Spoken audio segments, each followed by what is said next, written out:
સુરતમાં બીએલઓની ફરજ પૂર્ણ થયા બાદ હવે ફરીથી શિક્ષકોને ટ્રેનિંગ માટે બોલાવવામાં આવતા શિક્ષણ કાર્ય પર અસર થવાની ભીતિ વ્યક્ત કરવામાં આવી છે। આ મુદ્દે સુરત પ્રાથમિક શિક્ષક મહાસંઘે જિલ્લા શિક્ષણાધિકારીને પત્ર લખી રજૂઆત કરી છે અને શિક્ષકોને મુક્ત કરવાની માંગ કરી છે। બીએલઓની કામગીરી પૂર્ણ થયા બાદ હવે શિક્ષણ સમિતિની શાળાના 350 થી 400 જેટલા શિક્ષકોને યોગ અને રમતગમત માટેની તાલીમના ઓર્ડર આપવામાં આવ્યા છે। આ તાલીમના આયોજનને કારણે શૈક્ષણિક કાર્યમાં વિક્ષેપ થવાની શક્યતા વ્યક્ત કરવામાં આવી રહી છે। શિક્ષણ સમિતિની શાળાઓમાં 60 થી 90% જેટલા શિક્ષકો અગાઉ બીએલઓની કામગીરીમાં છોડાયેલા હતા। ઘણા શિક્ષકોને હજી સુધી બીએલઓની કામગીરીમાંથી ઔપચારિક રીતે મુક્ત કરવામાં આવ્યા નથી। આ સ્થિતિમાં ફરીથી ટ્રેનિંગ માટે ઓર્ડર આપવામાં આવતા શિક્ષકોમાં કચવાટ જોવા મળી રહ્યો છે। પ્રાથમિક શિક્ષક મહાસંઘે સ્પષ્ટ માંગ કરી છે કે બીએલઓની કામગીરી પૂર્ણ થઈ હોય તો શિક્ષકોને તરત મુક્ત કરવામાં આવે। આ ઉપરાંત હાલની ટ્રેનિંગ સ્થગિત રાખવામાં આવે પણ જિલ્લા વહીવટી તંત્રને રજૂઆત કરવામાં આવી છે। સર, આપનો પરિચય। નમસ્કાર, મારું નામ મહેશભાઈ પટેલ, અધ્યક્ષ પ્રાથમિક શૈક્ષિક મહાસંઘ સુરત મહાનગર।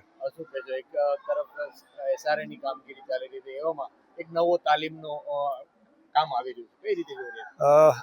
હાલ એસઆઈઆરની કામગીરી ચાલી રહી છે અને જેમાં આ કામગીરીમાં નગર શિક્ષણ સમિતિના મહત્તમ શિક્ષકો આ કામગીરીમાં જોતરાયેલા છે, જેનાથી વર્ગખંડો શિક્ષકો વિનાના બની ગયા છે એવો માહોલ સમગ્ર આ સત્રની શરૂઆતથી જ થઈ ગયેલો છે।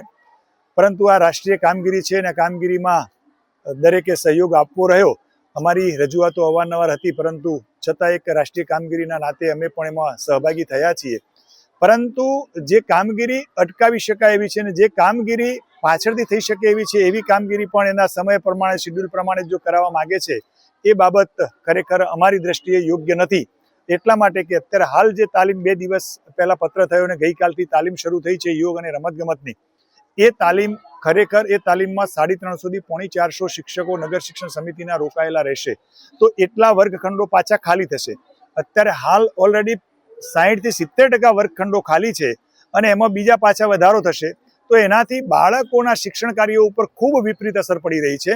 એટલે અમે નામદાર શાસનાધિકારી શ્રી અને જિલ્લા શિક્ષણ અને તાલીમ ભવનના પ્રાચાર્યશ્રીનું આ બાબતે ધ્યાન દોર્યું છે કે જો જ્યાં સુધી બીએલઓની કામગીરીમાં રોકાયેલા શિક્ષકો શાળામાં પરત ન ફરે ત્યાં સુધી આવી કોઈ પણ તાલીમનો દોર કે કોઈ પણ ઇવેન્ટ કરવામાં ન આવે, જેમાં વધુમાં વધુ શિક્ષકોની જરૂર પડતી હોય એવી ઇવેન્ટો સદંતર બંધ કરવામાં આવે।